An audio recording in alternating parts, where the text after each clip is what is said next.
मुरझाए फूल दोबारा नहीं खिलते। मिलने को तो मिल जाते हैं हजारों लोग दोबारा दुनिया में, मगर हजारों गलतियां माफ़ करने वाले माँ बाप नहीं मिलते। ये कहानी है एक नौजवान लड़के की जो गुस्से में अपने घर से निकल आया है और बड़बड़ा रहा है। छुपा कर रखते हैं सारे पैसे। एक मोटर बाइक ही तो मांगी थी मैंने, कोई खजाना तो नहीं मांग लिया। ठीक है, कोई बात नहीं। अगर वो मुझे बाइक नहीं दिलाना चाहते हैं तो मैं भी तब तक घर नहीं जाऊंगा जब तक कि मैं नई मोटर बाइक नहीं खरीद लेता। लड़का ये गुस्से में बड़बड़ाते हुए जा रहा था।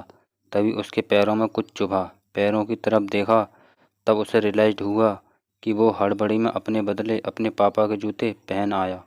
पैरों में क्या चुभ रहा है ये देखने उसने जूते चेक किए तो उसने पाया कि जूते में से एक छोटी सी कील उभर आई है जो बार बार उसे चुभ कर घाव बनाने की कोशिश कर रही है।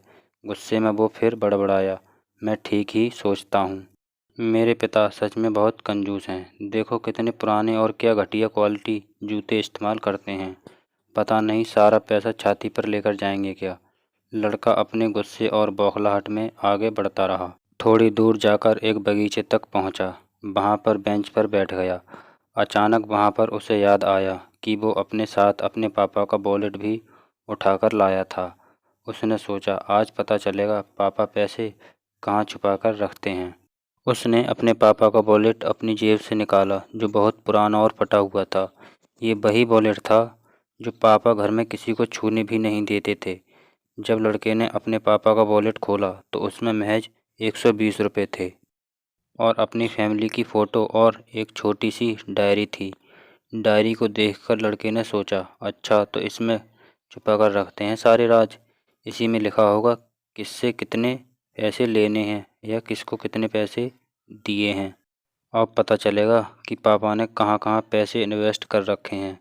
ऐसा सोच के लड़के ने जब उस छोटी सी डायरी का पहला पन्ना खोला तो उसमें लिखा था 40,000 बेटे की पढ़ाई के लिए उधार। लड़का ये देखकर शौक हो गया। उसने फिर दूसरा पन्ना खोला जिसमें लिखा था 50,000 उधार नया लैपटॉप बेटे के लिए। ये वही लैपटॉप था जो पापा ने 2 साल पहले ही अपने बेटे को दिया था क्योंकि वह कॉलेज जाने लगा था। लड़के को अब पता चला वह जो भी चीज़ें पापा से डिमांड करता तो पापा कहाँ से पैसे लाते थे। डायरी के इन 2 पन्ने ने ही लड़के का गुस्सा पूरी तरह शांत कर दिया और उसके मन को पश्चाताप से भर दिया। लड़का एक एक करके डायरी के पन्ने पलट रहा था और उसकी आंखों में आंसुओं की धार बहने लगी जो हर पन्ना पलटने के बाद बढ़ती ही गई। उसे पता चलता गया कि पापा ने अपनी फैमिली की ज़रूरतों को पूरा करने के लिए किस किस से कितना उधार लिया है। पन्ना पलटते पलटते लड़का पिछले दिन की डेट तक पहुंचा। पिछले दिन की तारीख वाले पन्ने पर लिखा था 50,000 बेटे की बाइक के लिए।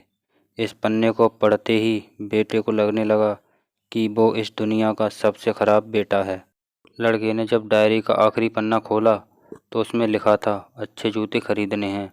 हालांकि ये लाइन बेटे को समझ में नहीं आई, लेकिन वह अब जल्द से जल्द अपने पापा को मिलना चाहता था। इसलिए अब वह बेंच से उठा और अपने घर की ओर तेजी से चलने लगा। बगीचे के थोड़ा आगे रास्ते में पानी गिरा हुआ था जिस पर चलने के बाद लड़के को अपने पैरों में ठंडक महसूस हुई। उसने अपने पैरों से जूते उतारकर देखे तो दोनों जूते नीचे तल से फटे हुए थे जिनसे पानी रिसकर पैरों तक आ रहा था। जूते में निकली कील भी लड़के के पैर में जख्म बनाने में कामयाब हो गई थी। अब बेटे को माँ की वह बातें याद आईं जब माँ पापा से कहा करती थी, अब तो नए जूते ले लो, कितने पुराने हो गए हैं।